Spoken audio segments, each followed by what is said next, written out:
Hello, I'm Kirsten Chick and I'm a natural nutritionist, and today I'd like to talk to you about being gluten-free. Now, there are a number of reasons why you might choose to be gluten-free, either long-term or temporarily, maybe for a short detox. It may be that you need to be gluten-free long-term because you suffer from celiac disease. It may be that you have a gluten intolerance, which isn't quite as severe as celiac, but it essentially means that gluten aggravates, irritates your bowel, causes irritation and discomfort on varying levels according to the individual. Or it may be that you're aware that gluten just adds a bit of stress to your food, a bit of challenge. So perhaps it might be that grains generally wobble your blood sugar a little bit. It may be that you find eating gluten makes you feel bloated, makes you feel more sluggish, less responsive and connected to your environment. And you may choose to just take that particular challenge out for a short while or for a long while. And people get worried when we talk about taking gluten out of the diet.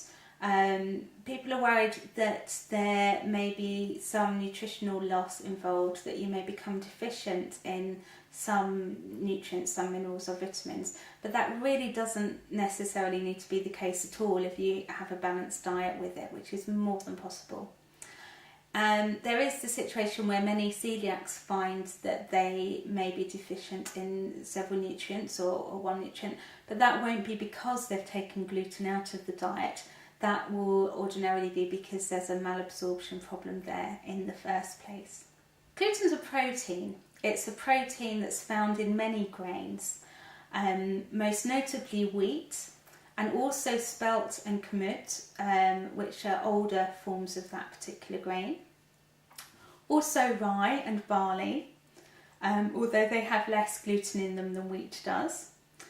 And then oats also contain gluten, although you can now buy gluten-free oats where they've made sure that there's been no cross-contamination with other grains, and this kind of glutinous protein that you find in oats is generally a different sort to the ones you find in wheat, barley and rye.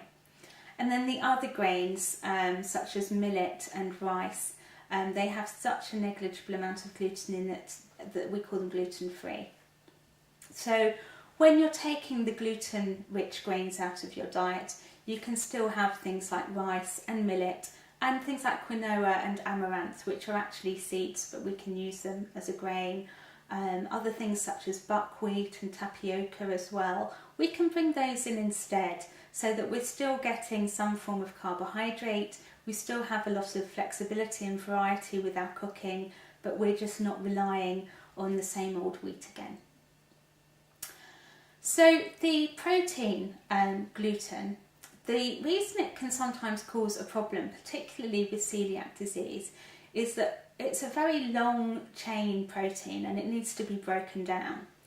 So when we eat, first of all, it goes to the stomach, and the stomach there has enzymes which start the process of breaking gluten down, and it breaks it down into something called a gluteomorphine.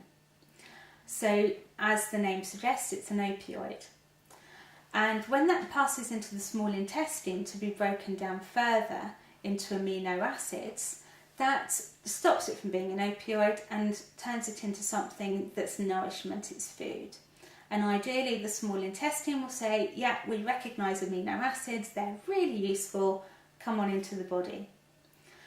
But what sometimes happens is that second stage of breaking it down doesn't happen. It might be because the enzyme isn't being produced.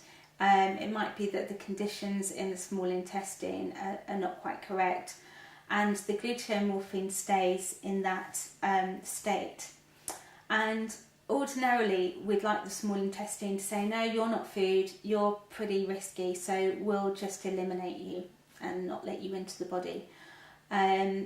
But by this stage, when we're looking at situations like that, there's often inflammation in the gut already, and what we might call leaky gut syndrome, where proteins like the gluteomorphine can just slip through the net and find its way into the bloodstream. In fact, the glutamorphines might be causing a lot of that inflammation and damage in the first place.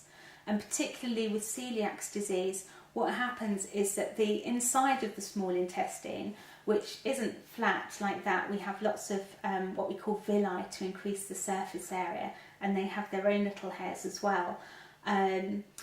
With celiacs, that tends to be quite either non-existent or damaged, so there's less surface area for absorption of nutrients, more capabilities of inflammation and irritation, which can create the situation where the glutamorphine can go through into the bloodstream and cause more chaos within the body. Not least with the brain, actually, it can cross the blood-brain barrier and cause havoc with the neurotransmitter processes up there. So we have a very strong relationship between the gut and the brain that we know quite a lot about, and they influence each other quite remarkably. So what we want to do when we're avoiding gluten then is to take that stress out of the picture. So we're not allowing the body to be presented with that risk. And then what we'd ideally like to do is heal the gut and bring it to a situation where the glutinous grains don't create so much damage. Perhaps we're producing the enzyme now to break it down. So that would be a long-term goal of working with gluten intolerances.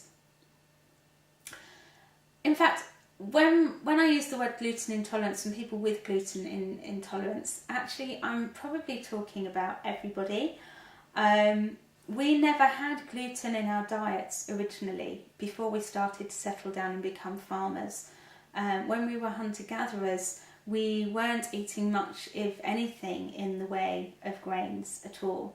And when we did start to farm grains and start to bring those into our own diets, then we had an awareness that actually we weren't digesting it very well, which is why any civilization, any culture you look at all over the world, they ferment their grains traditionally.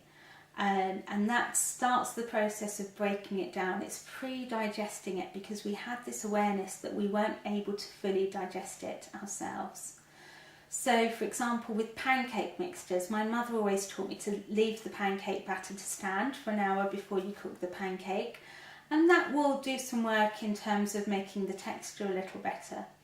But traditionally, we would squirt a little bit of lemon juice into the pancake mixture and leave it overnight and start the fermentation process so that it starts to break down. So when we make our pancakes the next day, we can digest them a lot more easily.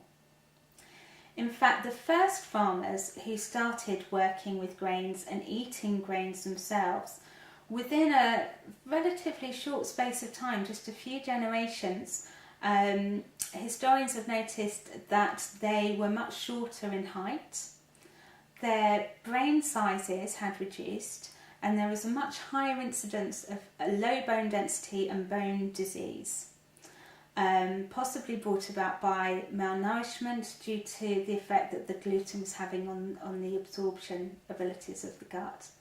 And that's something that we can see also in people with celiac disease who've had it for quite some time, where it's been left completely untreated. You'll see those same things, the shortness of height, the shrinkage of the brain, and the lowering of bone density.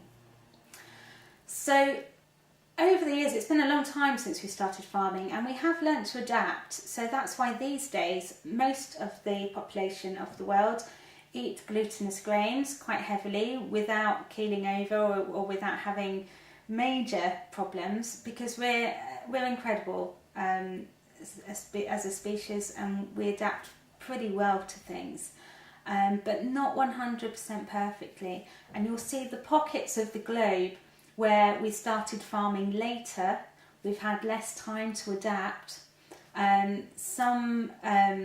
Some people have noticed how in those areas that's where problems with gluten are more rife, and actually that goes for my neck of the woods, so North Europe, Northwest Europe, significantly less time to adapt to eating grains, so tend to have a bit more of a problem with it. So it may be that we think, I've been eating wheat all my life, it's never caused me any problems at all, but actually try taking it out or even reducing it, or just bringing a bit more variety into your diet. So you're using a variety of grains. It makes life much more interesting anyway. And you may notice that you feel lighter, clearer as a result. You may notice that the sudden change actually pushes you into a detoxification, and you feel temporarily worse as a result. So that may need a little bit of support. But if you make any changes mindfully and gently, so if you're choosing to take gluten out as a short detox, so perhaps a week, spend at least a few days, perhaps a week, leading into the detox and a week at the end leading out of it, so that you're not shocking your body into a detox. If you'd like to find out more, have a look at my website, which is www.connectwithnutrition.co.uk.